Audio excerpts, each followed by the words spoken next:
Buenos días, aquí estamos nuevamente como Cámara de Comercio de Santiago para una presentación en esta oportunidad por parte del Servicio de Impuestos Internos que nos colaboran constantemente con nosotros. Los agradecimientos como siempre al servicio. Y tenemos con ustedes a la señora Verónica González, ¿ya? Que es básicamente la jefa de análisis y seguimiento, ¿ya?, de la Dirección de Grandes Contribuyentes. Ella es magíster en dirección y seguimiento en gestión tributaria, ¿ya? Así que tenemos una excelente expositora, ¿ya? Y el tema que nos preocupa es término de giro en las reorganizaciones, tema súper interesante. Sin más trámite, y bienvenidos a todos. Verónica, por favor, adelante. Muchas gracias, don Adolfo, por la oportunidad de conversar sobre esta temática que nos interesa a nosotros y espero que a ustedes también. Las preguntas, como ahí lo habían puesto en el chat, por favor las van poniendo, las van registrando por ahí y después cuando ya terminemos la exposición podemos abarcarlas y contestarlas, ¿ya? Para que primero veamos todo lo que tenemos nosotros que decir y después conversamos de ese tema. Entonces voy a compartir mi pantalla para primero mostrar la presentación y entiendo que se puede ver, así es que vamos, voy a correrlo ahí un poquito que veo. Entonces esta temática que nos convoca esta mañana es el término de giro en la reorganización. Lo vamos a estructurar de la siguiente manera, en tres ítems. Primero, los tipos de reorganización que vamos a hablar y los cuales pueden tener incidencia o no en los términos de giro. Luego, un poquito recordar la normativa actual de término de giro que ha sido un poquito modificada en el 2020 y los efectos tributarios de ambos temas. O sea, por eso ahí los vamos a mezclar y vamos a tratar de hacer un match entre el término de giro en estas reorganizaciones. En este sentido, los tipos de reorganizaciones que pueden tener o no relevancia en el término de giro, vamos a partir por la división. La mayoría de estos procesos de reorganización están definidos en la ley de sociedades anónimas, ¿cierto? No vamos a entrar mucho más allá en el detalle, sino que lo que interesa que vamos mirando es, por ejemplo, en el caso de la división, resumido, ¿en qué consiste? Consiste en la distribución de su patrimonio entre sí, como en el ejemplo que tenemos acá, la sociedad uno continúa la misma sociedad uno y también, como dice acá, entre más sociedades también que se puedan constituir al efecto. Aquí nace entonces, además de que continúa la sociedad uno, nace otra sociedad que en este caso le pusimos 2. Si vemos en el caso del término de giro como reorganización, no necesitamos dar aviso de término de giro porque la sociedad primitiva subsiste. Entonces, en ese escenario no tendría mucho que ver con lo que estamos hablando hoy día, pero sí, sí en el sentido de que en los procesos de reorganización en general no se ve solamente una reorganización, sino que hay un proceso de tiempo en el cual pueden haber divisiones, pueden haber fusiones, pueden haber conversiones. Entonces, por eso que es relevante también mirar el tema de la división. Porque aun cuando no se tenga que hacer término de giro, como digo, sí quizás la continuadora o la que se crea en un futuro sí va a terminar su funcionamiento. Ahora tenemos otro tipo de reorganización, que si bien no está definido en la ley de sociedad anónima, nosotros la hemos determinado porque no hay una definición clarísima al respecto, pero sí hemos consensuado que es un proceso, en este caso, mediante el cual una persona natural, como lo tenemos acá en el ejemplo, un empresario individual, aporta en dominio todo el activo y pasivo a una nueva sociedad. Se constituye una nueva sociedad. En este caso, sí correspondería dar el aviso de término de giro, ¿cierto? Porque la entidad primitiva no va a subsistir. Entonces, aquí sí ya nos acercamos al tema. Va a corresponder en el caso de una conversión. En, en primera instancia, o como regla general, dan un aviso de término de giro. Y por último, tenemos la reorganización fusión, que volvemos a la ley de sociedades anónimas, ahí está definida y consiste en la reunión de dos o más sociedades en una sola, que la sucede en todos sus derechos, esta última, y obligaciones, y a la cual se incorpora todo el patrimonio y también los accionistas. La complejidad en el caso de la fusión es que hay varios tipos de fusión, pero finalmente y tributariamente se consideran de la misma manera para el tema que estamos tratando hoy día. Para el tema del término de giro se van a tratar de todas maneras, todas se van a tratar de igual manera. Simplemente entonces para repasar tenemos una fusión por creación que van a ser una nueva sociedad de varias que se fusionan. Hay otro tipo que es por incorporación, donde hay una de las dos sociedades, por ejemplo, que se disuelve y la que subsiste va, como efecto, va a aumentar su capital. También tenemos el tipo de la fusión impropia, donde se va a disolver la sociedad que es absorbida. Y por último, la fusión inversa, que tiene como particularidad en este caso que la filial absorbe a la matriz y la matriz es quien desaparece. Pero como digo, en términos generales, todas estas fusiones son tratadas de la misma manera para los efectos que estamos viendo hoy día. Aquí viene algo bien interesante a tener en consideración, por cuanto los objetivos de las organizaciones tienen que ser em, una decisión de tipo comercial, económica, financiera, jurídica. Esto es súper relevante porque las razones de tipo comerciales, por ejemplo, vamos a encontrar en ellas el conocimiento técnico que tenga una u otra sociedad y por eso se reestructuran. Va a haber una sociedad, por ejemplo, que esté mejor posicionada en el mercado. Lo mismo va a tener una marca y quizás la otra no la tiene, pero en el momento de, por ejemplo, fusionarse, va a subsistir esa marca. Esas son razones, entre muchas otras, que se pueden tener para reorganizarse y les llamamos objetivos comerciales. Por otro lado, tenemos objetivos económicos, que, y aquí son un listado de ejemplos solamente, pueden haber muchos más, pero por ejemplo, reducir costos, hacer economías de escala, hay razones de competencia. Estas pueden ser razones como súper obvias las que estoy mencionando, pero es bien interesante tenerlo en consideración. Luego están los objetivos de tipo financiero. Quien duda que, por ejemplo, si hay dos sociedades, quizá una de ellas tenga mejor acceso a líneas de crédito o quizás juntas puedan tener más espalda para acceder a tasas de interés preferente, a beneficios que se obtengan en la banca o en todo el sector financiero. Entonces, me detengo acá un poco en los objetivos de las organizaciones, sobre todo porque hoy día se ve que no, las organizaciones no han ido en disminución, como a lo mejor en algún minuto el mercado pensó, sino que han ido en aumento. Las reestructuraciones organizacionales han ido en aumento. Y eso, si consideramos cualquiera de estos objetivos, no tiene nada de extraño, está dentro de la economía de opción y de la voluntad propia de cada grupo empresarial o contribuyente individual. El tema es, y aquí pasamos a las consideraciones respecto a estos objetivos, cuando ya entran sentencias, circunstancias que escapan a estas razones que veíamos. Como les dije, ahí no las escribí, pero también pueden ser motivos jurídicos por los cuales se realiza la reestructuración.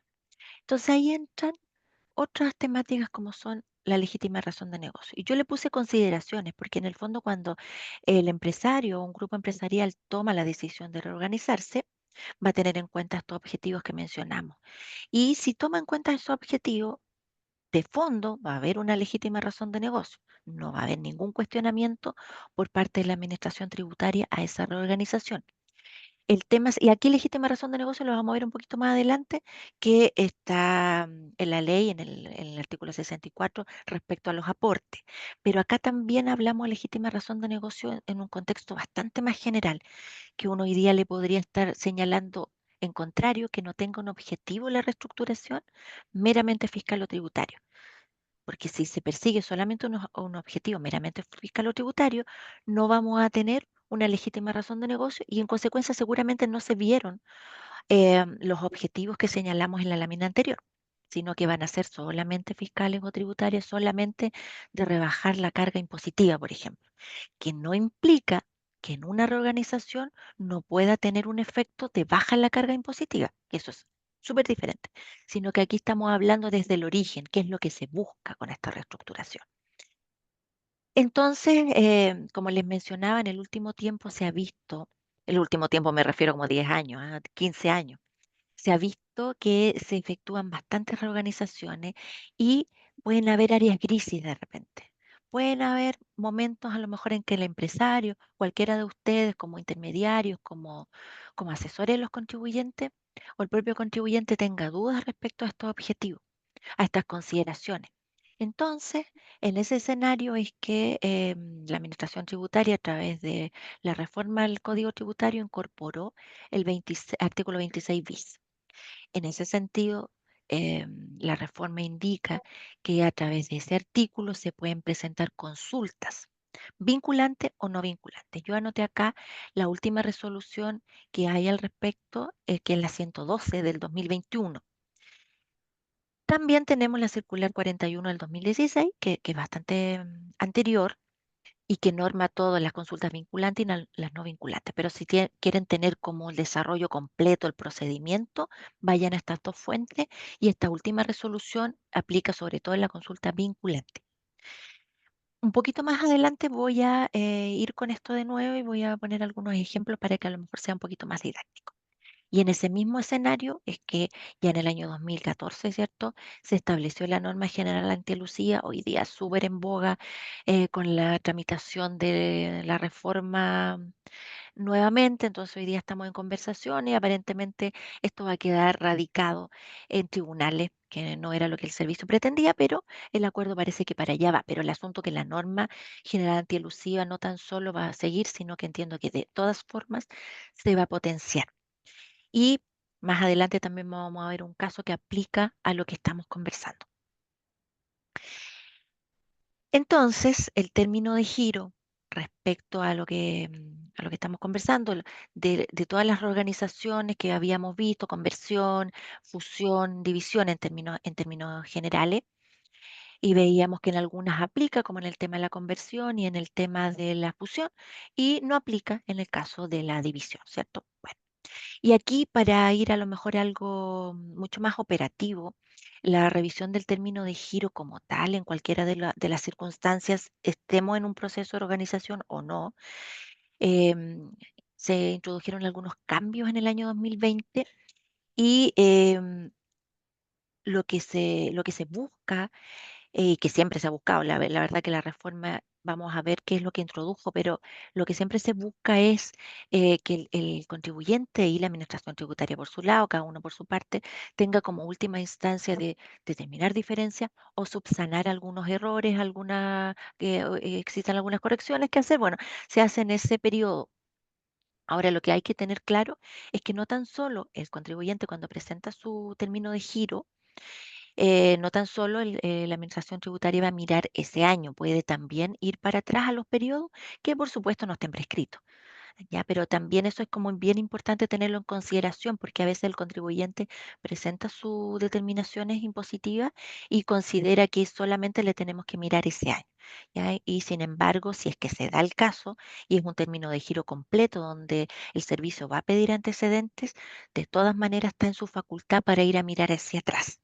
¿Ya?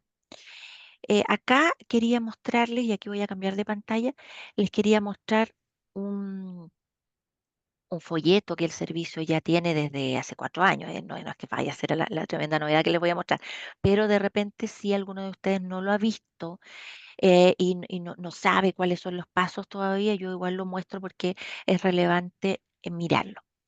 Si nosotros vamos a las ayudas que tiene el servicio y vamos al link precisamente el término de giro, vamos a ver que desde el 2020 esto se realiza totalmente en línea. Es decir, hoy día no tiene que acercarse ningún contribuyente, y no, más bien no es que no tenga, no debe acercarse ningún contribuyente a hacer este trámite personal como lo hacíamos antes. Acá el servicio justo se adelantó un poquito a lo que nos pasó durante la pandemia, donde estuvimos entre que se dictó la ley y que se tuvo que ya dar acceso a la carpeta electrónica, al sitio personal y todo lo que hoy día conocemos. Hubo unos meses en que se acordarán mucho de ustedes que las oficinas del servicio no estaban operativas presencialmente, pero se buscó una alternativa a la carpeta electrónica que no estaba todavía funcionando y se mandaban todos los antecedentes por internet. Ya, si es que a alguien se le tocó hacer un trámite en ese periodo, se acordará que así fue, pusimos a disposición de los contribuyentes todos esos medios. Pero de junio para adelante, de junio de 2020, o sea, ya más de 4 años, que todo se realiza por internet y si alguien no sabe cómo realizar el trámite, entonces en este folleto que está publicado, como les digo, en la página del servicio, está no tan solo como una ayuda de determinar quiénes tienen que hacerlo, cómo hacerlo, cuándo hacerlo, y qué documentación. Esta documentación de aquí es súper general. Yo después les voy a mostrar, de acuerdo al régimen, la información que se tiene que mostrar, pero esto es como en términos súper generales.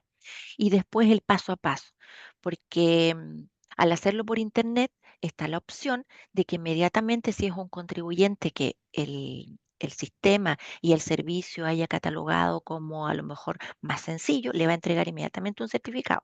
O sea, hay opción de que el contribuyente presente el término de giro y de respuesta le llegue a su correo esta certificación.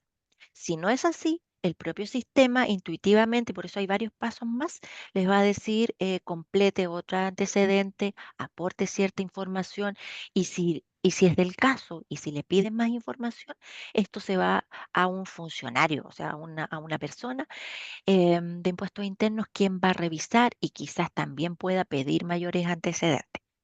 Una vez que eso se revise, le van a emitir también el término de giro de proceder. Ahora lo vamos a ver con más detención, pero igual quería mostrar este folleto porque es relevante que el servicio ha instalado en casi todos los trámites estas ayudas, ya que antes no la teníamos y de repente uno no sabe quién preguntar. Bueno, aquí por lo menos hay una guía, hay una guía. Vuelvo entonces a la presentación. Y como les mencionaba, el tema del término de giro ha incorporado ciertas características que son más a tipo de novedad y que van con los tiempos en el fondo, porque el tema de la carpeta tributaria electrónica es algo que estaba funcionando, pero no era una obligación. Entonces, en este sentido, ahora le dicen al contribuyente, bueno, si usted va a presentar este trámite, hágalo a través de la carpeta electrónica, en un formulario que va a ser electrónico y adjuntando, y aquí le dice determinadamente por lo menos el balance del término de giro y los antecedentes que correspondan de acuerdo al régimen que le va a corresponder. En el mismo trámite, si hay un impuesto que pagar, le va a llegar ese cobro inmediatamente, si hubiese, no sé, porque quizás lo está haciendo fuera de plazo o quizás usted mismo determinó un impuesto a pagar, bueno, cualquiera de los dos se tiene que solucionar antes de que el servicio le emita el certificado. Y una tremenda novedad que es una garantía para el contribuyente y una limitación para el Servicio de Impuestos Internos, tiene que ver con el plazo de 6 meses para girar cualquier diferencia de impuestos y certificar el término de giro que se incorporó.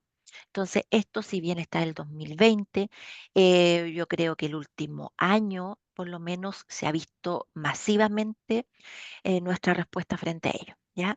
Masivamente porque antes parece que habían estado un poquito detenidos los términos de giro, en términos muy generales estoy hablando. Y en el último año se ha visto que este trámite está bastante más recurrente. Entonces, el servicio tiene 6 meses, pero entendamos bien que son 6 meses desde que el contribuyente presenta la documentación.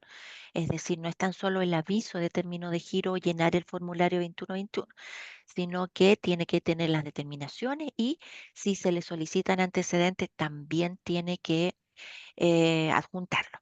Entonces, para revisar ese término de giro, desde que se presentan todos los antecedentes, hay 6 meses y para certificarlo también.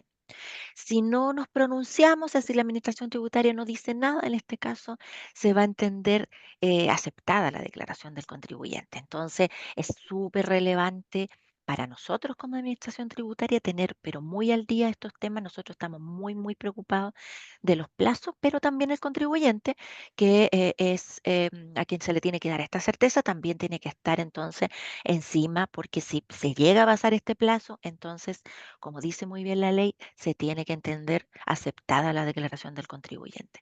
A menos que hayan otros antecedentes, como pasa en casi todos los casos, ¿cierto? Si hay antecedentes nuevos, si por ejemplo el servicio estableciera que la declaración es maliciosamente falsa, bueno, ahí ya nos saltamos de estos plazos, nos vamos a otro. Y en ese sentido quería comentarles que también el tema de las reorganizaciones o término de giro tienen plazos diferentes que están en el 59 y el propio artículo del término de giro lo señala, artículos 59 y 200. O sea, nos vamos a los plazos muy, muy generales, ya nos salimos de este beneficio, entre comillas, que hay para el contribuyente los 6 meses. Y aquí solamente incorporé, cuando no esté el término de giro, pero incorporé el tema del 59, porque es bien relevante que el contribuyente igual tenga en consideración que para revisar en general el servicio, si hace una notificación por el artículo 59, estamos en ese escenario. Si hace una notificación por el artículo 59 y el contribuyente entrega todos los antecedentes y el servicio en ese sentido estaría obligado a certificar esa entrega de antecedentes, y para lo cual tiene un plazo de 10 días, ya no me voy a detener ahí, pero hay un plazo de 10 días para certificar eso. En términos generales, nosotros como administración tributaria no nos podemos demorar más de 9 meses para resolver cualquier tema, ¿ya? Cualquier auditoría que nosotros estemos haciendo.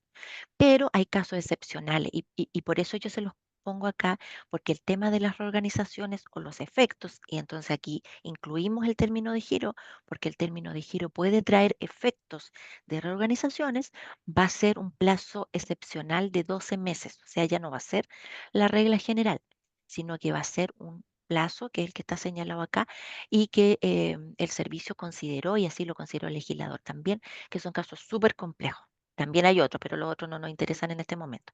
Pero para que ustedes sepan, esto tenemos entonces 12 o 18 meses si se dan otras características. Pero aquí quedémonos con que hay un plazo excepcional, porque es súper complejo revisar esto. ¿Ya? Entonces eso el legislador lo entendió.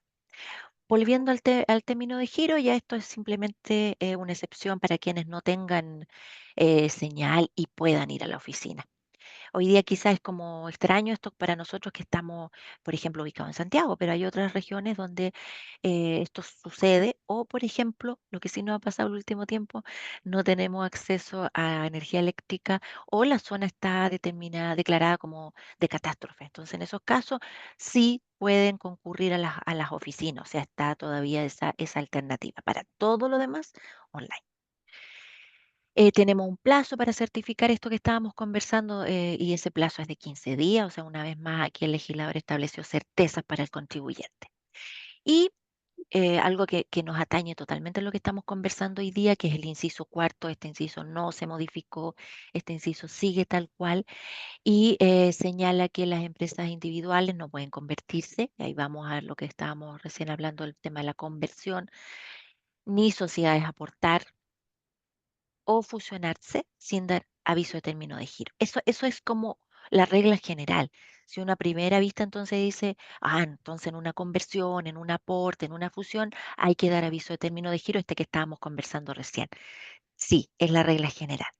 Pero hay una excepción donde señala, y esto es, por lo menos en mi experiencia, el 99% de los casos, hay una cláusula donde la empresa que absorbe a la otra o se fusiona con otra, se hace responsable solidariamente. Esto siempre tiene que estar en la escritura social y se hace cargo y tiene que decir detalladamente de los impuestos que se adeuden, ser muy específico en esto. Ya, esto, como les digo, es excepción entonces para lo que veíamos arriba, las conversiones, los aportes, las fusiones.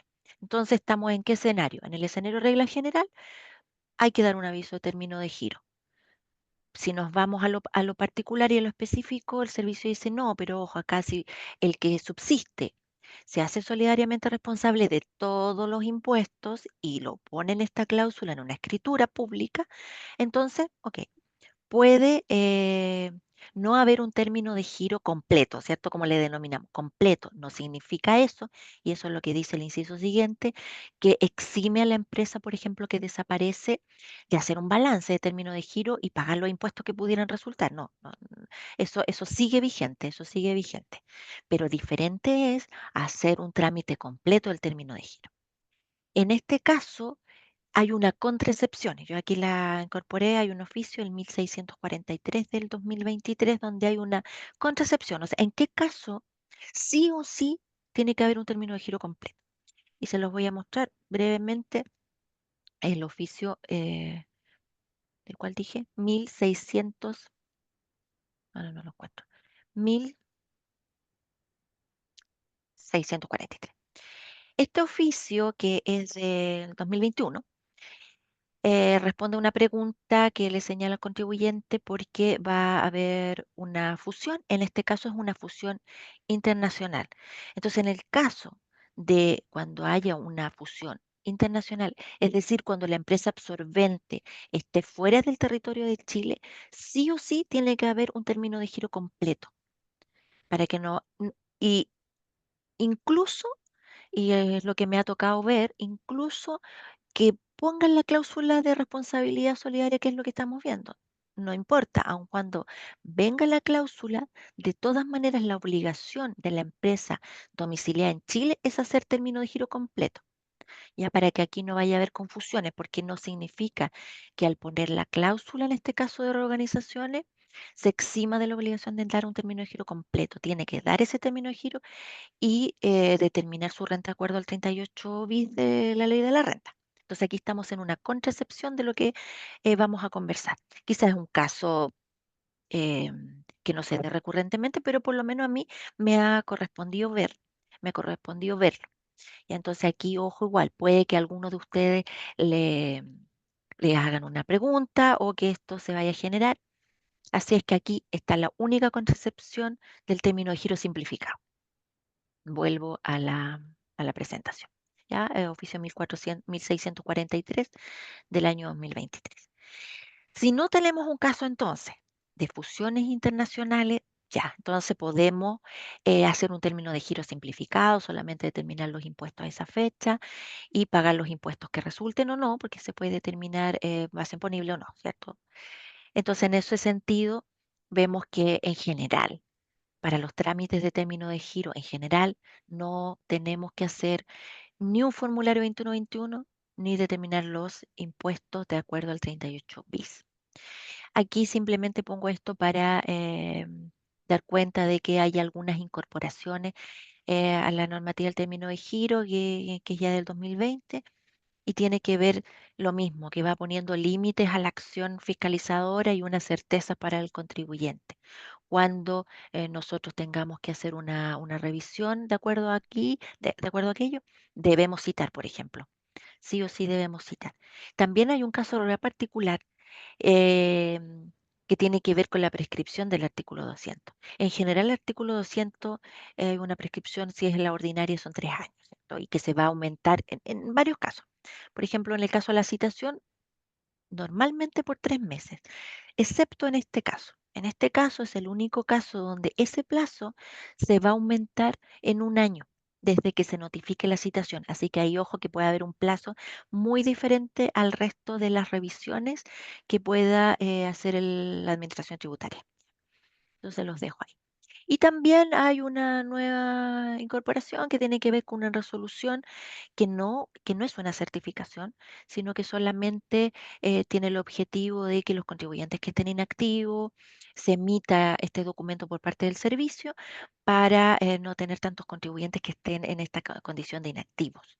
Ya esto se va a hacer si no hay tributación pendiente, si no hay observaciones pendientes, si no tiene deuda.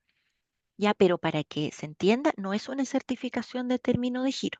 Por lo tanto, si usted quiere una certificación del término de giro, tiene que estarse a las reglas generales de presentar el formulario 2121 y someterse a una revisión como en la que estábamos conversando antes, ¿ya? Y aquí no necesitamos citación. Eso es interesante que lo veamos. Entonces, ¿qué pasa con las utilidades que estén acumuladas en las empresas que estamos conversando al término de giro? ¿Tributan o no tributan? Si uno va al artículo 38 bis de de la Ley de Impuesto a la Renta, en términos generales, sí. En términos generales, uno podría pensar sí, todas ellas, pero el mismo artículo hace una distinción y excepciona a los mismos que veíamos que se excepciona, o sea, que hay una armonía en realidad entre la ley de la renta y el código tributario. Armoniza lo que son las reorganizaciones, como son la conversión y la fusión. Entonces, si usted está frente a una conversión o una fusión, no tiene que hacer un término de giro completo ni hacer tributar las utilidades que estaban acumuladas de acuerdo al 38 bis. No. Y esto tiene, como decíamos, un total sentido porque la reorganización no busca cesar las actividades de una empresa, por el contrario, busca seguir el giro, si no, no se hace una reorganización, ni una fusión, ni una conversión, sino que se hace derechamente un término de giro, ¿ya? Entonces tiene total sentido que no aplique el 38 bis. Ahora, aquí surge una pregunta que vamos a dejar, dejar expresada, que quizás se pueda ir respondiendo con lo que más adelante les voy a conversar respecto de la estrategia del servicio de impuesto interno. Pero se ha visto mucho en el último periodo que luego de una serie de reorganizaciones que se efectúan, se pone término de giro a alguna de las sociedades involucradas. ¿Ya? Entonces es como inconsistente ver que en las reorganizaciones, como se ve, busca y tiene otro sentido, que igual se termina siendo término de giro. Entonces, ¿por qué se hace un término de giro después de varias reorganizaciones? Es algo que el servicio ha visto, ha detectado y tiene su estrategia, ¿ya? Entonces, esa la vamos a conversar un poquito más adelante. Aquí simplemente quiero incorporar algunos trámites perdón, algunos antecedentes que tienen que presentar, como dije más atrás. Si, si hay que presentar por obligación el trámite de término de giro o si el contribuyente lo presenta porque no va a incorporar una cláusula como la que señalábamos, o porque hay una fusión internacional, o porque después de todas estas reorganizaciones va a ser término de giro una de las sociedades, bueno, todo esto son los mismos antecedentes que se tenían que presentar antes que el poder, eh, el tema de la cédula y todos los antecedentes que se tengan que presentar. La única diferencia va a ser es que ahora se van a tener que presentar la carpeta tributaria del contribuyente. Y ¿cuáles van a ser los antecedentes? Depende. En este caso, si el contribuyente es 14A, va a tener que presentar, además de su balance, su renta líquida, todos los registros. Y en términos generales, determinar la base imponible del impuesto al 38 bis. En este caso, aquí anoté la determinación de esa base imponible, ¿ya? Que se determina dependiendo el caso, dependiendo el régimen en el que esté el contribuyente, de diferentes formas. Y también tiene que aportar sí o sí la documentación contable. Esto es 14A.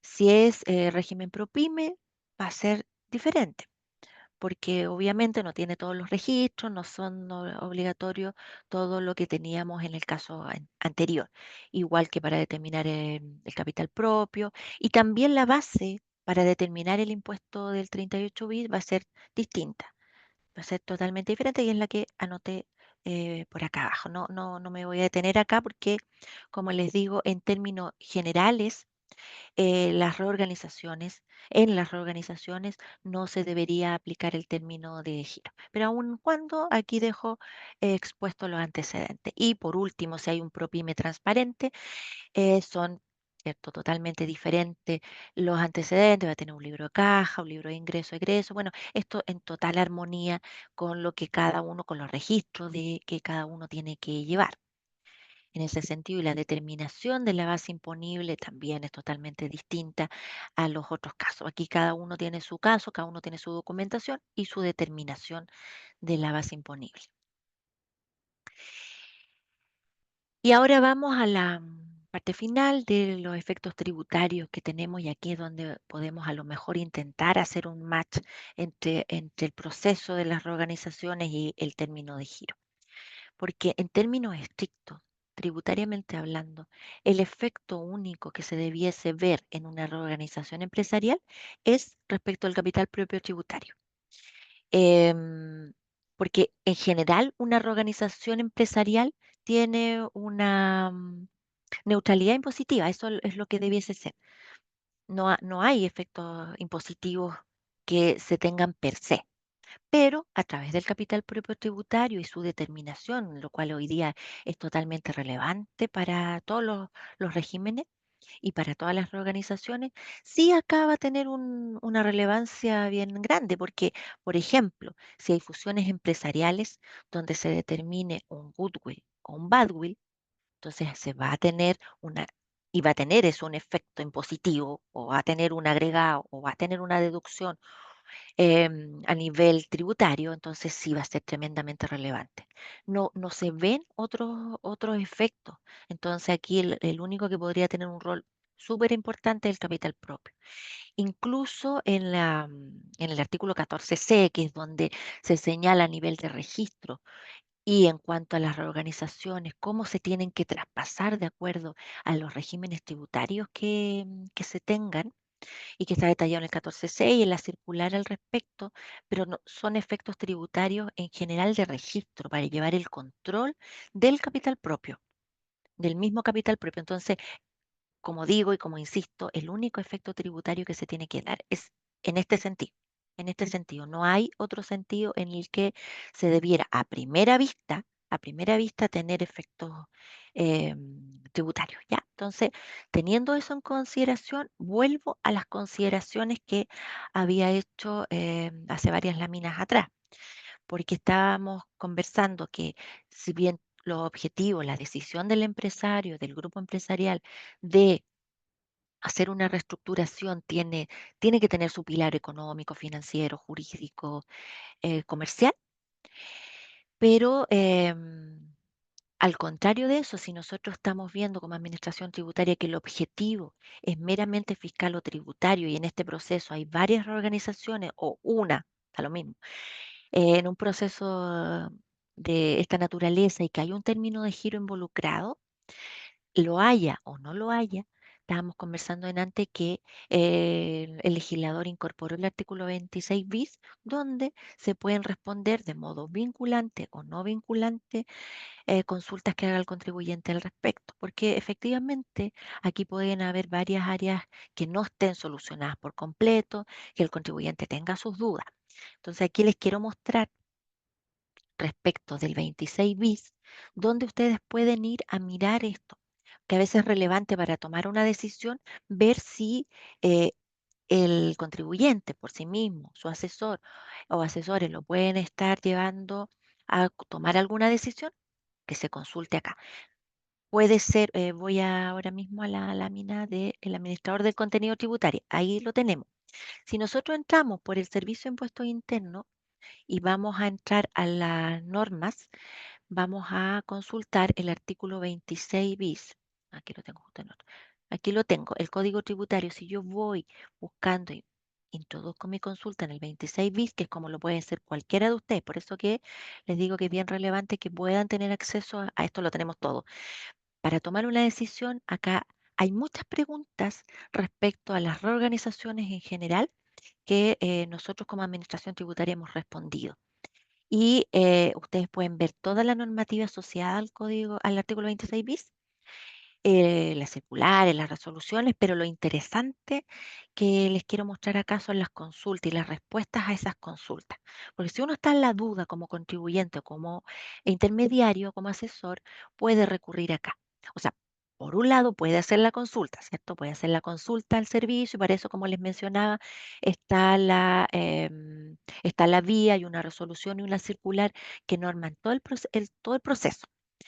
Pero si no quieren hacer la consulta, no tienen tiempo para hacerla, pueden recurrir a este repositorio, que es donde están las respuestas a todas las consultas que se han hecho. No son tantas, no son tantas. Entonces, por eso es bien interesante que quizás si uno está en esa circunstancia, vaya a mirar. Yo aquí voy a tomar dos ejemplos, donde contribuyente expone al servicio la situación y le da motivos. Y por eso que yo les decía que los objetivos son bien importantes, porque acá en ambos casos y siempre el contribuyente expone los motivos para reorganizarse y somete a juicio de la administración pública si esos objetivos podrían ser potencialmente elusivos.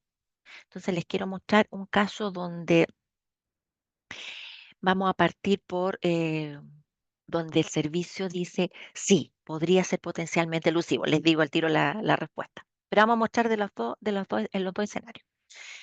Entonces, un ordinario que es el 1031, me gusta mucho este oficio y siempre lo ocupo porque es bastante claro, bastante claro. Y no significa que el caso vaya a aplicar en términos absolutos, ¿cierto? Sabemos que los oficios son para el caso en general, o sea, en particular, perdón. Pero sí podemos ocupar ciertos argumentos que se dan acá.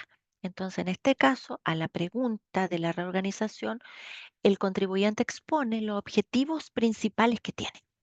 Y acá él dice, generar eficiencias operacionales, implementar un modelo organizacional sostenible, contar con una plataforma y va señalando objetivos que son como los que conversamos al principio, comerciales, económicos, jurídicos, va detallando. Va detallando. Bueno, acá va a ir todo el detalle de la consulta, hay gráficos aquí, por eso le digo que es bien bueno revisar estos oficios porque son bien explicativos, en mi opinión. Luego el servicio va a hacer su análisis de cada uno de los puntos que expone el contribuyente. Esto siempre es igual, ¿cierto? Pero les quiero mostrar la parte donde le dice, respecto a las razones dadas para la reestructuración propuesta, se estima que en principio estas no justifican directamente los motivos económicos jurídicos. Entonces después desarrollando esta misma idea.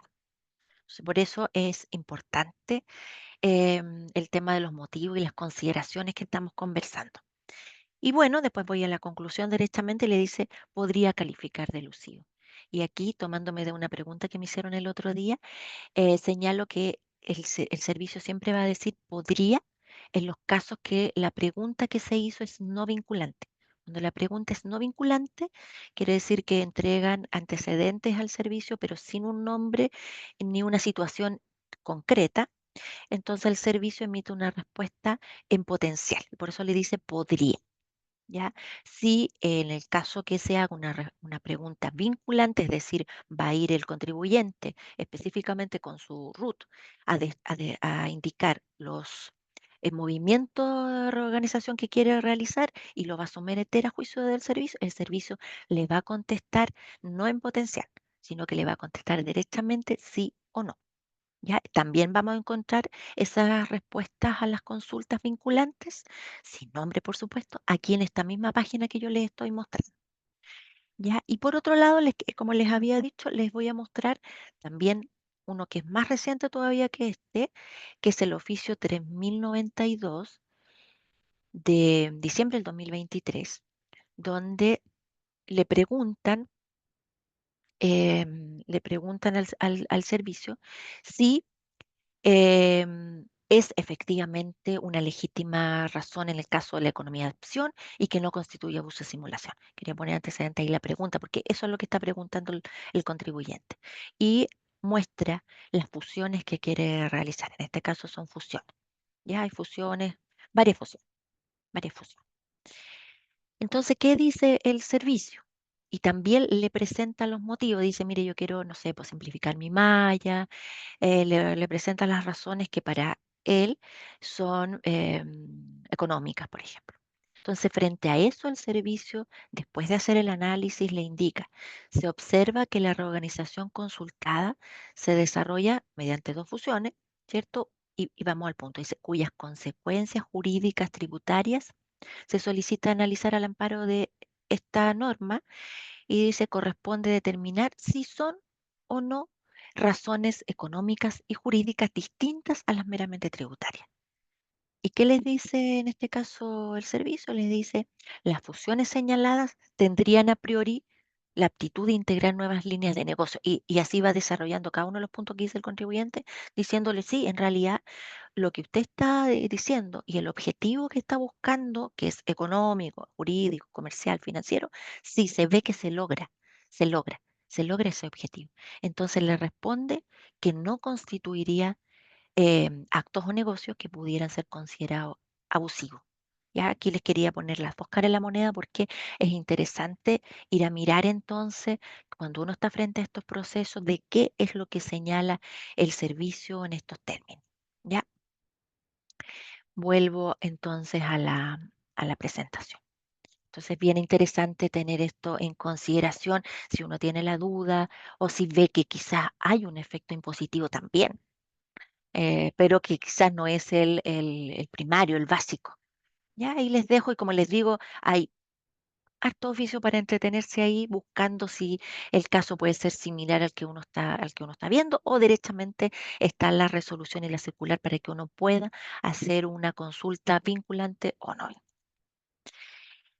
Y entramos acá a un tema que también es bien importante en el tema de las organizaciones, que tiene que ver con otra limitación para el servicio. Porque si bien es una facultad que tenemos, y que es bien potente la facultad de tasación, se limita en qué, en lo mismo que estamos conversando, en una división, bueno, que no, esa parte no nos importa mucho hoy día, pero en el caso de la fusión. O sea, en el caso de la fusión, el servicio va a tener una limitación siempre y cuando, y ahí le incorpora una condición, la nueva sociedad o la subsistente mantenga registrado el valor tributario de los activos y pasivos. Esto es la misma línea que hemos conversado. Si se puede llevar el control, el servicio va a indicar, no, no tiene sentido, eh, ningún sentido ir a tasar, porque se va a llevar el control de los bienes. Y lo que se busca con el tema de tasar, a contrario de esto que estamos conversando, es ver si hay un efecto, como lo podemos ver claramente quizás en lo que les voy a mostrar ahora, en el caso del aporte, que lo que se busca es un incremento de patrimonio en la tasación. Y si no hay un incremento de patrimonio, no tiene sentido, no tiene sentido. Y por eso que en el caso de la fusión pone la limitación que recién habíamos indicado. Y en el caso del aporte, aquí entra a algo que hemos conversado ahora, que es una legítima razón de negocio. Solamente, y esto a lo mejor ya lo saben, pero igual no, no está de más mencionarlo, en el caso de la limitación para tasar, cuando estamos en el mundo de la tasación, la única condición respecto a la legítima razón de negocio que pone el legislador es respecto del aporte. Ya. Y tiene sentido por lo que estamos conversando, porque aquí podría haber un incremento patrimonial. Y por eso le pone varias más: que subsista la empresa portante, que, no, que implique un aumento de capital o la constitución de una sociedad, que no se generen flujos efectivos de dinero, y aquí viene una que se repite de la fusión, que se conserven los valores contables o tributarios y que los valores se asignen en la respectiva junta de accionistas. O sea, le pone un montón de condiciones, pero en el fondo si vemos lo que se busca es que no haya incremento patrimonial, en este caso para el aportante, en este caso para el aportante. Entonces, bueno, pero lo que quería también poner de relevancia es que tenemos acá un concepto de legítima razón de negocio que está señalado acá en el Código Tributario y también en términos bastante globales, en el tema que conversábamos recién de la norma general antielusiva, con el tema de las reestructuraciones.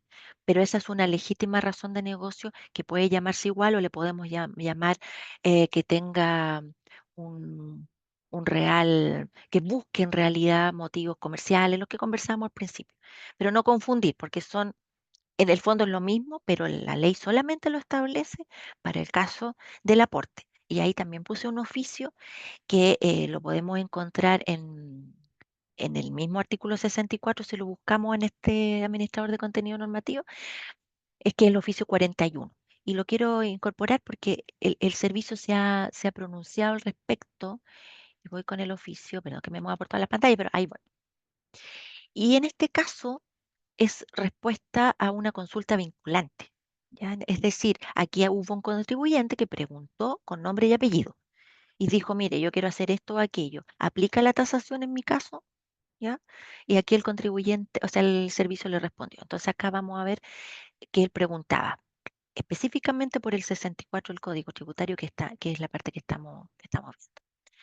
Entonces, bueno, como sabemos, el oficio va desarrollando primero todos los argumentos del contribuyente y luego se hace un análisis respecto al inciso quinto y la legítima razón de negocio en la reorganización empresarial, que es bien importante, interesante, creo, que la puedan tener en consideración en cualquier reorganización. Pero acá el servicio da argumentos, da consideraciones. Ya, entonces ahí va haciendo todo un análisis, no es para mí relevante ir a este análisis, sino que mostrar que el servicio sí lo ha desarrollado, sí ha desarrollado la teoría de la legítima razón de negocio, más allá de algunos fallos que hay que son bastante antiguos, deben tener 20 años, 15 años los fallos que tenemos y donde el tribunal se pronunció respecto a este tema. Pero el servicio usualmente no lo es tanto, por eso que es importante considerar este oficio. Entonces, en este caso le dice el conjunto de actos que se pretende ejecutar en el contexto de la reorganización empresarial, dice el servicio, obedece a una legítima razón de negocios en los términos del inciso quinto del 64. ¿Ya? Entonces, en este caso le da la razón al contribuyente de acuerdo a lo que expuso, y en este caso más relevante todavía porque el contribuyente lo expuso con RUT y con antecedente. Entonces, aquí ya el servicio pues, no puede ir a modificar lo que ya le dijo, a menos que se modifiquen los antecedentes. ¿Ah? También tiene esa salida. Pero si no, entonces aquí no se puede tasar la operación. Entonces, es bien relevante también ir a mirar esta conclusión a la que llegó el servicio y por qué llega a esta conclusión.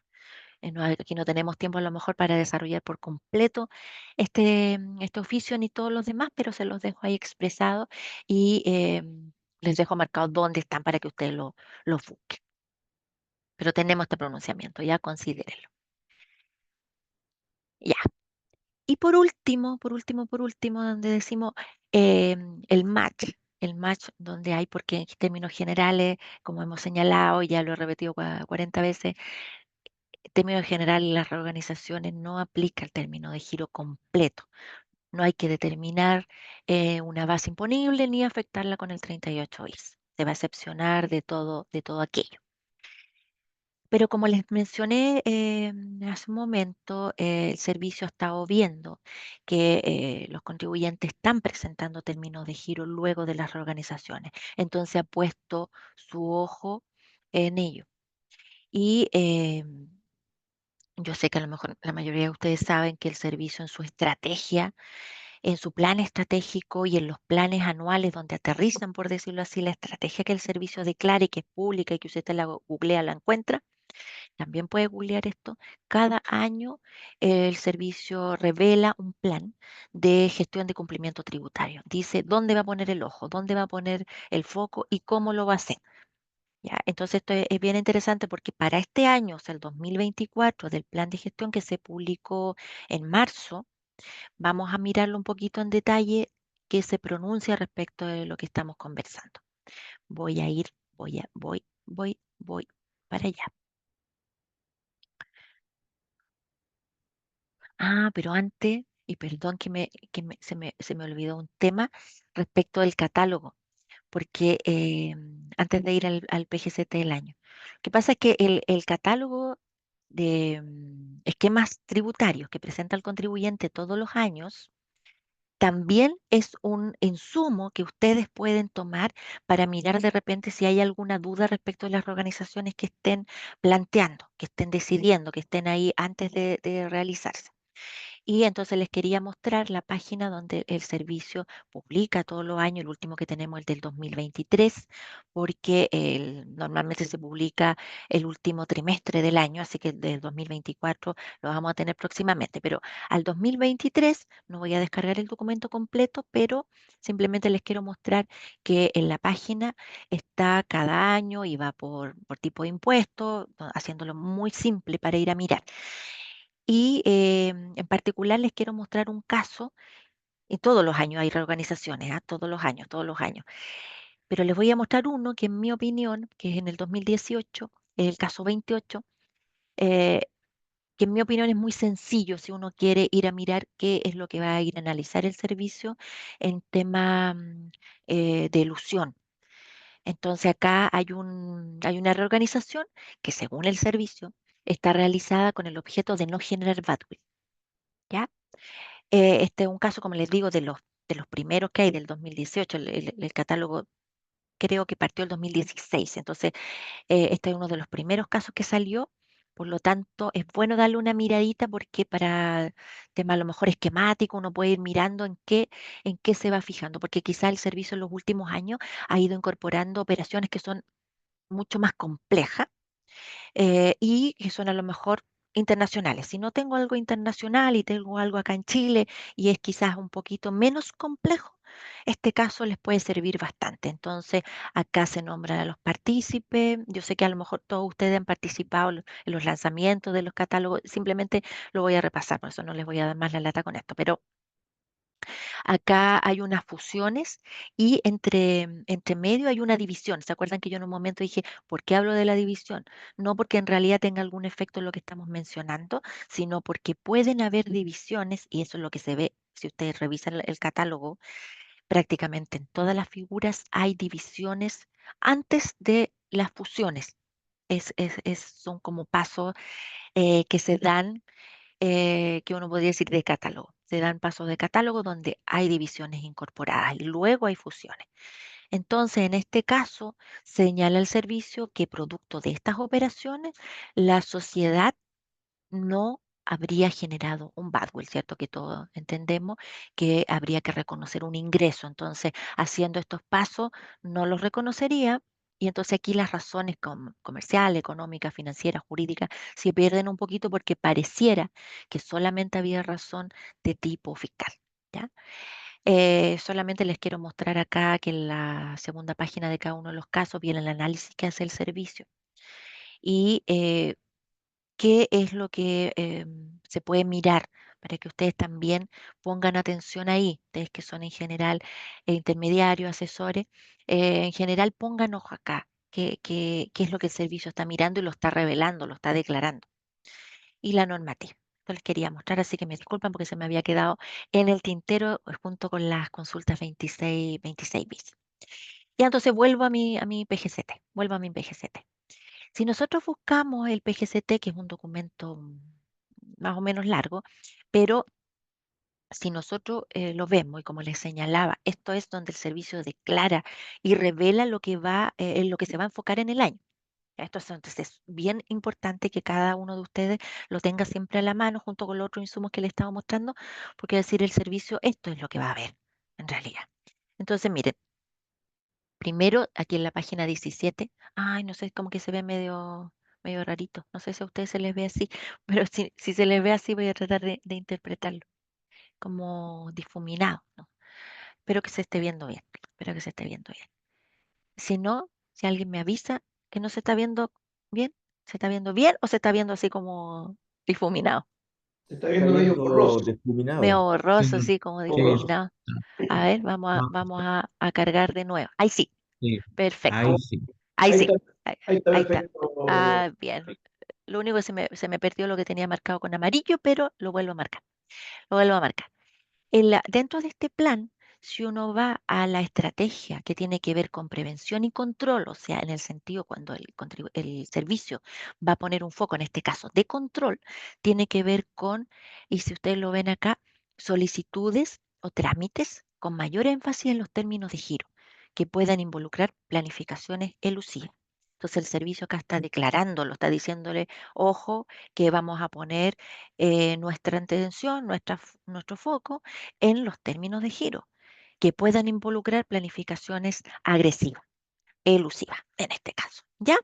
Entonces el servicio lo está declarando. Después, si seguimos yendo al documento, pero por eso les digo, solamente les voy a mostrar lo que tiene que ver con esto. El servicio ha declarado, y quizás todos ustedes lo saben, que tiene como una de las estrategias revisar grupos empresariales. Nosotros en la DGC, de hecho, en la Dirección de Grandes Contribuyentes, el año pasado nos reestructuramos para trabajar de esa manera. Solamente ya no tenemos una nómina de contribuyentes, sino que tenemos una nómina de grandes grupos empresariales. Y así hemos estado revisando ya desde hace un año que cambiamos a la fecha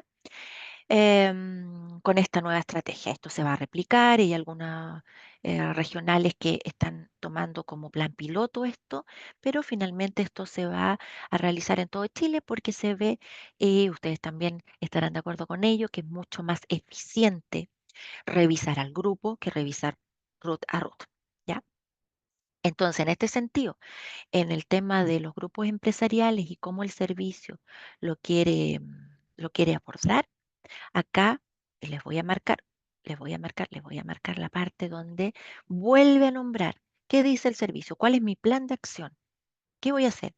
Voy a crear un modelo, dice el servicio, de detección de esquemas elusivos en reorganizaciones con términos de giro. ¿Ya? Entonces ahí el servicio lo está diciendo. ¿Qué voy a hacer? Voy a hacer esto. Por eso que le ponemos nuestra atención. Si después voy y esto ya es lo último que les voy a mostrar, y de nuevo se ve así como borroso, pero de delante volví a cargar y se ve ahí. En la temática especial, porque el servicio además como temática particular, que declara al año como 15 temáticas no más que esas, está la temática término de giro, está la temática en particular.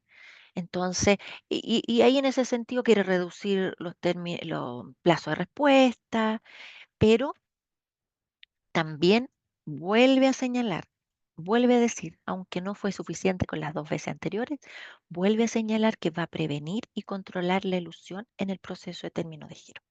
Entonces, con esto termino la parte de la exposición, porque finalmente para hacer el match entre las reorganizaciones y los términos de giro es que el servicio ha puesto su ojo, su foco, su lupa en este tipo de reorganizaciones que finalizan con un término de giro por lo que hemos conversado hoy día, porque en términos generales las reorganizaciones debiera ser una continuación de negocio por los motivos que señalamos, comerciales, económicos, financieros y no tributarios. Eso sería. Muchas gracias por mi parte. Excelente, perdón, excelente, Verónica. Su presentación es como para revisarla varias veces. Hay harta información que tenemos que digerir, que es súper importante. ¿Ya? Se le agradece, obviamente, ¿cierto? Todo lo que ha hecho para nosotros de esta mañana. Pero yo creo que hay preguntas. No sé si las van a contestar.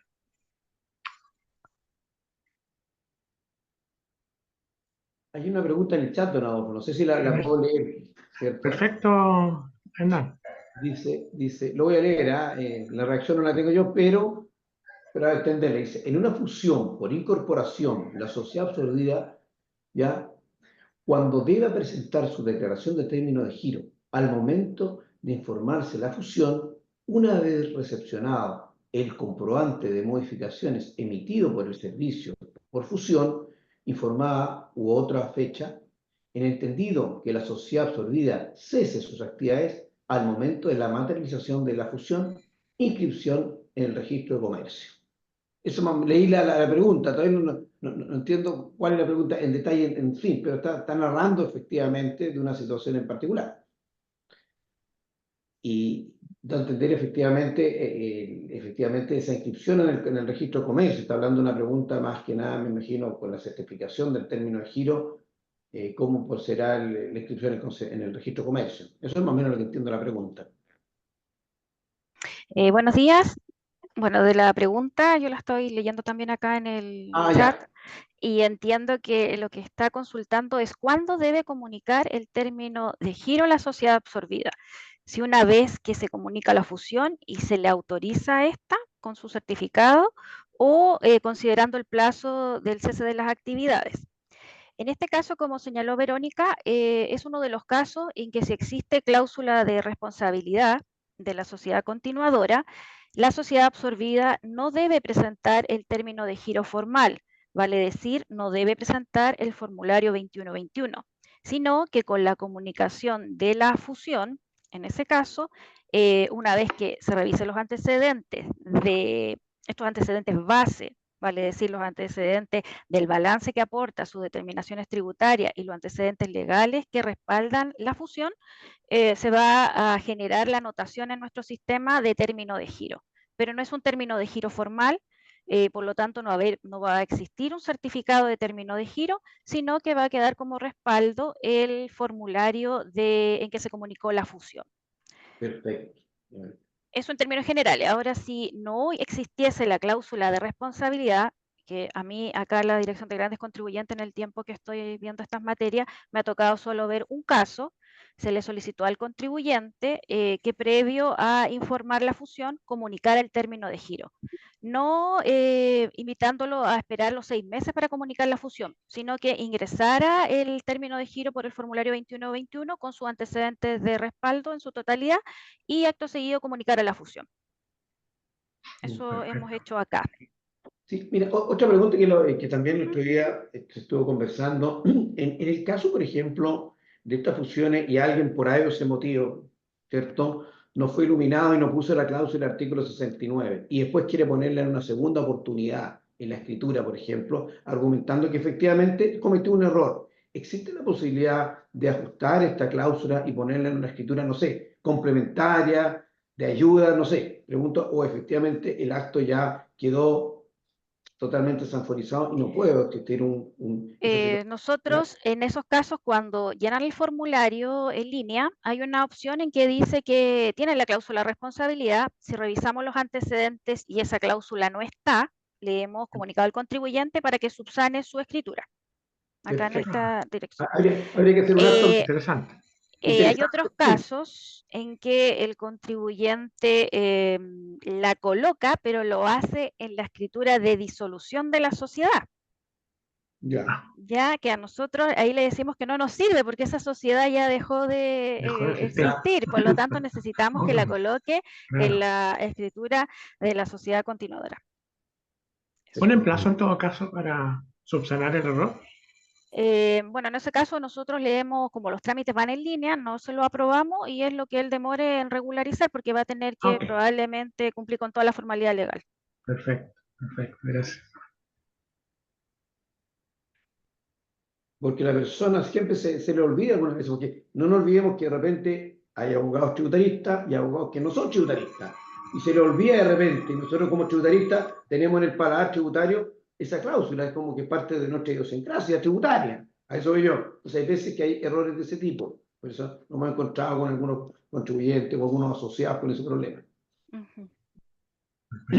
Hay una pregunta, dice en el chat, buenas tardes, ¿cómo puedo chequear el término de giro, si el término de giro está realizado para empresas ProPyme? Bueno, cuando el contribuyente se le aprueba el trámite de término de giro, le queda registrado la causal de término de giro en la información de mi SII. Él puede ver que tiene la causal, para nosotros el número es la 60, y también a través de la situación tributaria que consultan terceros, le va a aparecer que está ese contribuyente con término de giro, una vez que esté aprobado. Perfecto. Perfecto. Aprovecho sí, es que quería aprovechar de agradecer a Mónica, si vienen esas preguntas u otras, porque ella tiene mucho que ver con estos trámites, la jefa de asistencia a la Dirección de Grandes Contribuyentes, así es que gracias Mónica por acompañarme y ayudarme con las preguntas que son más de ese tipo, más operativas. Así que muchas gracias. Así que si tienen otra pregunta ahí, Mónica, me puede ayudar perfectamente. Quiero abusar de Mónica. Quiero Por supuesto. abusar.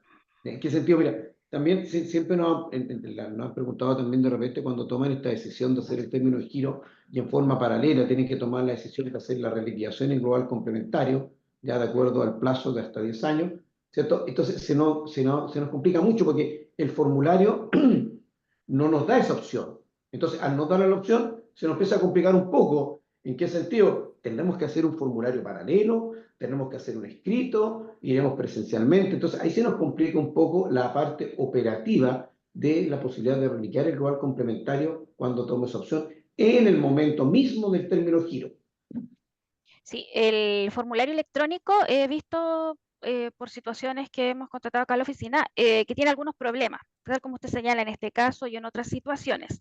Entonces, acá lo que le hemos dicho al contribuyente es que remita su formulario y dentro de los documentos que sustentan la presentación, agregue su escrito con sus aclaraciones o con lo que le está ocurriendo. En paralelo está la opción a través del sistema de peticiones administrativas online en la materia de entrega antecedentes término de giro, de aportar esos antecedentes. Ya están las dos vías. Y efectivamente, si bien Verónica recalcó que la idea es que los contribuyentes presenten los trámites a través de la plataforma, se verifican algunos problemas y en esos casos muchas veces tenemos que anular el término de giro para limpiar el sistema y que puedan volver a ingresar a través de la plataforma. Y ahí a lo mejor van a tener que concurrir excepcionalmente a la unidad que le corresponde para que verifiquen la situación en que está el trámite cargado en el sistema Mira, y gracias, puedan gracias. proseguir. Muchas gracias por el encuentro, porque sinceramente hemos tenido hartos problemas a los asociados y eso nos ayuda bastante tu aclaración para poder bajar, hacer la bajada, como se dice técnicamente. ¿Mm? Yo no sé si alguien más quiere hacer una pregunta, estamos abiertos también. Pareciera que no hay más preguntas. ¿Ya? Quedó todo muy claro, supongo. Sí, Bueno, sí, me gustaría aportar algo quizás en lo sí, práctico, Excelente, Marina. Por que favor. por lo que veo en el día a día, los trámites ingresan y como señaló Verónica, nosotros tenemos el plazo de 6 meses para efectuar la revisión, ¿ya? Tenemos que notificar en el caso que el contribuyente no presente la totalidad de los antecedentes, ¿cierto? Bases de su término de giro, otorgándole el plazo de 5 días para que los complemente y en caso contrario se entiende por desistida la presentación. Entonces, el operativo, lo que hacemos como servicio, y entiendo que está estandarizado a nivel de todo el país, es verificar si lo que el contribuyente le faltan son estos antecedentes de su término de giro en particular, o si él lo que tiene son situaciones anteriores pendientes de revisar. Por ejemplo, la operación renta de los años anteriores al término de giro o formularios 29 impugnados. En esos casos, nosotros le comunicamos al contribuyente que previo a informar el término de giro, subsane esos temas pendientes, porque no los podemos computar en el mismo plazo de los 6 meses, ¿cierto? Porque son otras situaciones que aún no están fiscalizadas. Entonces, una vez que subsane esas observaciones o sea verificada su operación renta pendiente, por ejemplo, ayer vimos una de la T 2022, él podría ingresar el término de giro y si viene con todos los antecedentes, le vamos a dar curso para que lo revise el área de fiscalización respectiva. Ya, porque a veces dicen, me cerraron y no me dijeron nada. Sí, Y son dos situaciones. Una, no vienen los antecedentes que se necesitan, que lo que debemos hacer es notificar, pero lo usual es que no tenga resuelta otras situaciones tributarias de otros periodos. Y en ese caso, lo invitamos a que primero solucione y después presente su término de giro. En el caso concreto de las sociedades anónimas que van a poner término a sus actividades, primero está el concepto de la disolución. Sí. Y producto de la disolución, que es un acuerdo obviamente de la Junta, naturalmente se nombra, ¿cierto?, al liquidador, la Junta Liquidadora, y es esa Junta Liquidadora la que tiene que efectuar, ¿cierto?, todo lo que corresponda para dar término, obviamente, a la sociedad anónima. Entonces, y ahí vemos que hay un problema de plazo. El término de giro, ¿cuándo lo voy a presentar en función de la resolución? Yo creo que no, porque todavía faltan muchos antecedentes para. Lo que Debería ocurre, presentarlo, obviamente, la comisión dedicadora. es que la comunicación de término de giro es anterior a la disolución, ¿ya? Porque el artículo 70 del Código Tributario señala que no se autorizará ninguna disolución de sociedad sin un certificado del servicio en el cual conste que la sociedad se encuentra al día en el pago de sus tributos. Entonces, Pero esta eso lo veo que es escritura, distinto al término de giro. sí, pero va previo. Por eso cuando hay muchos Claro, notarios pero que cumplen con la norma y no les permiten cerrar, hacer su escritura, mientras sí, no le lleven el certificado. sí. Entonces, y hay otros que se han saltado el trámite y por ahí van los ojos de posible esquema tributario sujeto a revisión, porque hay varias sociedades que no comunican el término de giro y llegan con su escritura de disolución ya aprobada. Ok. Pero yo creo que ahí hay un problema de plazo y Sí, probablemente deberían haber algunas modificaciones desde el punto de vista tributario, desde el punto de vista legal, porque se confunden esas cosas, digamos. porque quien realmente termina las actividades es la Junta Liquidadora, no hay otra. Claro, pero como le digo, la disolución Porque, es como perdón, posterior. porque, De hecho, yo no le claro, pido la escritura de disolución al contribuyente, porque yo lo que no, estoy registrando en mi sistema es que él cesó su actividad comercial, su giro declarado. claro, pero como la sociedad que está en disolución, ¿cierto? Efectivamente tiene ese apellido, ¿cierto? Ujú, Y tiene que seguir continuando con lo último que queda para terminar su para poder actividad, terminar. digamos. Entonces, la verdadera actividad la termina la Junta, que en Al final, sí, lo definitiva, entiendo, ¿cierto? Claro, ese es el problema que veo yo en esta resolución. en el tema práctico. Veo Exactamente. otra pregunta en el chat. Dice, tengo que hacer un término de giro de un contribuyente, pero tiene observados unos meses observados por los débitos. Reviso las ventas y está todo ok. ¿Cómo soluciono esta observación? Nosotros lo que pedimos acá en esta regional es que el contribuyente presente una solicitud administrativa, ¿ya? A través del sistema de peticiones administrativas online y acompañe los antecedentes que respaldan, en este caso él dice que sus débitos están correctos, que está totalmente conforme a su registro de compra-venta y solicite se levante o se justifique la observación que tiene ese formulario. Y con eso nosotros hacemos las verificaciones y si está correcto le justificamos el periodo para que él pueda continuar con su trámite de término de giro. Pero debe acompañar los antecedentes. Por ejemplo, en ese caso, si está cuadrado, puede ser que el sistema le esté duplicando algún voucher porque no eligió el sistema de emisión u otro tipo de tema. Pero lo revisamos acá, un fiscalizador lo va a revisar y le va a levantar la observación si es que procede levantarlo. Sí. Ujú. Parece que estamos, Verónica, Mónica. ¿Hay otra pregunta más o ya, Sí, ya se resolvió? veo la Sí. última. Dice, Mónica, en caso de la fusión por incorporación, la empresa absorbida que determine su renta líquida e impuesto de primera categoría y habiendo un ppm superior determinado, ¿qué plazo para resolución tiene el servicio? Entiendo que lo que está preguntando Cristian se refiere en la propia declaración que va a pedir como resultado de la declaración de periodo de término de giro de evolución del ppm. Eso es lo que entiendo que está preguntando. En ese caso tiene que ser resuelto dentro del plazo del término de giro, que serían los 6 meses, salvo que exista alguna observación y se levante alguna resolución como respuesta que diga que no procede autorización del término de giro porque está pendiente algún impuesto u otra cosa. Verónica, Pareciera, ¿sí? perfecto. Pareciera que hay una última pregunta, Mónica. A ver. Para un empresario individual que desea constituirse como empresa, ¿qué paso debe realizar? Bueno, tiene que hacer la formalidad legal, ¿cierto? Su escritura de constitución, en este caso se va a constituir la sociedad, va a tener que hacer la publicación en el diario oficial y la inscripción en el registro de comercio. Y con eso informa, porque entiendo que va a ser cuando dice empresa, va a ser una sociedad, porque ya es empresario individual, o sea, él ya está trabajando con su RUT, pero con un capital y por lo tanto está tributando en primera. Sí, en ese Acá, caso se refiere efectivamente a la conversión, que sí, en la conversión. mencionamos De la al principio, conversión. pero es lo mismo lo que señala Mónica. Claro, pero al hacer sociedad ya tiene que constituirse como se constituyen todas las sociedades. Hay que tener cuidado en un problema, porque si me constituyo una sociedad por acciones, no tengo problema.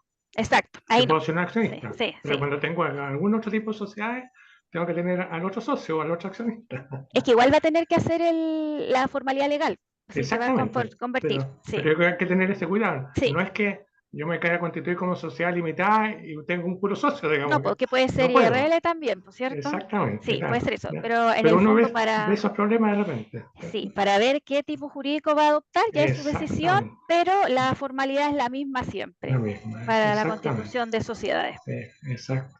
Muy bien. Sí, Mónica, quería Dígame. complementar lo que estabas hablando del plazo. Cuando se audita un término de giro y hay algunas circunstancias que pueden haber diferencias, como en este caso a favor del contribuyente, pero quizás la administración tributaria tenga que requerir otros antecedentes y en el plazo no se alcance a resolver. o sea insatisfactorio lo que el contribuyente aporta, el servicio, en vez de emitir un certificado de término de giro, va a emitir una resolución denegatoria del término de giro. Y inmediatamente en paralelo, antes que se cumpla el plazo de los 6 meses, tiene que emitir una citación para revisar ese término de giro en el contexto, como conversábamos delante, de el plazo ordinario de prescripción. ¿Ya? Ahí entonces ya a los 6 meses no nos vamos a salir de ese plazo y se va a ir al plazo normal, ordinario de 3 años, 6 años, va a depender, ¿cierto? Pero efectivamente, si no hay nada que el servicio objete, todo lo que el contribuyente presenta en su declaración de término de giro se va a resolver dentro de los 6 meses. Eso. La última pregunta de Carolina, respecto de la conversión, si tiene que hacer el término de giro, existiendo la cláusula, no va a tener que hacer ningún término de giro, ¿ya? Que es lo que explicó Ah, Verónica. Sí, que no claro. vi ahí que, Sí. claro, eso puso Exacto. Sí, ahí sí. Carolina, para Carolina, efectivamente. Efectivamente, es una de las excepciones que señala la ley, donde si existe la cláusula no va a haber término de giro completo, sí, acuérdense el simplificado siempre, o sea, va a tener que determinar su impuesto igual, y no va a tener que entonces determinar la base imponible 38 UF. Eso. Perfecto. Creo que estamos ya. Ahí hay otra pregunta. ¿Otra más? Hay dos Sí, preguntas. ahí Alguien empezamos, sí. como justo se Sí. arrepiente, dice, ¿es posible dar término de giro automático por varios años sin movimiento y con pérdidas de arrastre?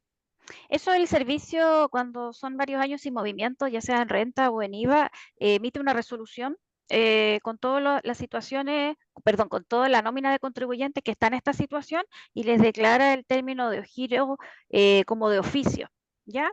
Y en ese caso, si el contribuyente quiere continuar con su actividad, tiene que hacer una presentación para acreditar que efectivamente él va a continuar operativo, ¿ya? Y no sé si se refiere a las pérdidas, ¿qué es lo que dice? Término de giro automático por varios años y con pérdida de arrastre. El término de giro, la evaluación, si va a salir automático o no, se hace en el minuto en que presenta, porque va a depender de cuántos periodos son, si están en los plazos de revisión, ¿cierto?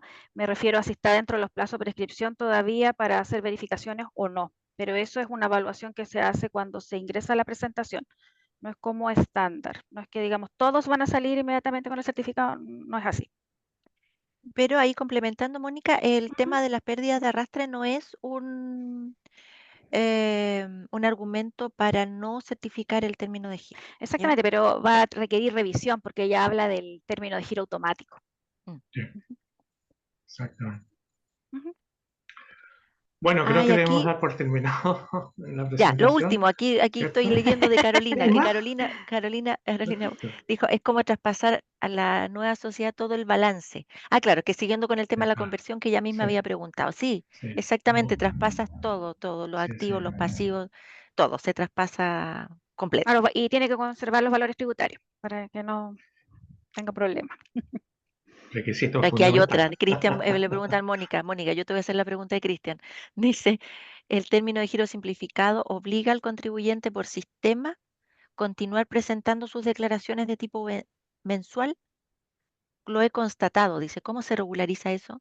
Lo que pasa es que mientras él no comunique el término de giro, recordemos que cuando un contribuyente ingresa a la plataforma, la presentación de término de giro se coloca una anotación interna para nosotros, es un código que indica que está con término de giro en trámite. Pero si él no informa el término de giro dentro de los plazos, el sistema le va a seguir marcando como obligado a declarar, ¿ya? Y va a quedar con la impugnación de que está no declarante. Entonces, acá yo me voy a referir a lo que hacemos nosotros acá en esta dirección regional, verificamos la situación y como estamos claros que el término de giro fue en una época anterior, no le consideramos esos impugnados para efectos de decirle que no ha declarado, que no puede presentar el término de giro, porque entendemos que ya está presentando su término de giro, ya sea de manera extemporánea, porque él declara cuando pone fin a sus actividades, nosotros lo vamos a verificar con sus ventas y toda la información que tenemos, pero nosotros verificamos que él en realidad por los periodos que está marcado como no declarante es porque no estaba comunicada ya sea la fusión en el caso de los que tienen término de giro simplificado o no estaba comunicado el término de giro en plazo. Y ahí va la multa por el término de giro fuera de plazo, nada más. Oye, Diga, ya estamos en la hora, sobre la hora, hace rato. perdón. Sí, no, pero súper bien, sí, podemos responder las preguntas. Podemos quizás seguir recibiendo, don Adolfo, preguntas a través de ustedes y nosotros Por les supuesto, damos la respuesta. se las cuando- traspasamos, no hay ningún problema, ¿sí? Pero como bien dicen, estamos en la hora, ¿ya? Así que vamos al término a esta presentación. Agradecerles nuevamente, Verónica, Mónica y Carolina, ¿ya? Como siempre, la colaboración que tienen ustedes con nosotros a través de la cámara, ¿ya? Y esperamos tenerlas en una nueva oportunidad, como siempre, ¿ya? Así que muchas gracias y hasta una nueva oportunidad.